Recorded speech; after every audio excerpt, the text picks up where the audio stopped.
খোলামেলা হাজার হাজার বিঘের জমি, কেউ কোথাও দেখবার নাই।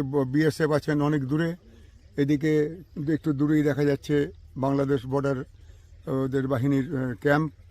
এই যে বিশাল একটা বিস্তীর্ণ এলাকা, এখানে এইভাবে কোনো রকম প্রতিরক্ষার ব্যাপারটা একদমই যে ঢিলে, এবং কেউ দেখবার নাই। বিএসএফের পাল্লায় পড়লে ঠিক আছে, কিন্তু অনেক লোক, শয়ে শয়ে লোক এখানে যাবে আসবে, যাচ্ছে আসছে। আমাদের নিরাপত্তা, ভারতবর্ষের নিরাপত্তার পক্ষে অত্যন্ত সাংঘাতিক। এটা বহুদিন আগেই করা উচিত ছিল, এই কাঁটাতারের বেড়া, কিন্তু এটা করা না হওয়ার জন্যে এত বেশি অনুপ্রবেশ আমাদের ভারতবর্ষের রাজনীতিতে হস্তক্ষেপ করেছে এবং তাদের খুব মজা হয়েছে। এইটা আমরা বন্ধ করার জন্যেই বারবার বলে এসেছি, খুব শীঘ্রই কাজ শুরু হবে। আমি আজকে এই সীমান্তেই দাঁড়িয়ে আছি।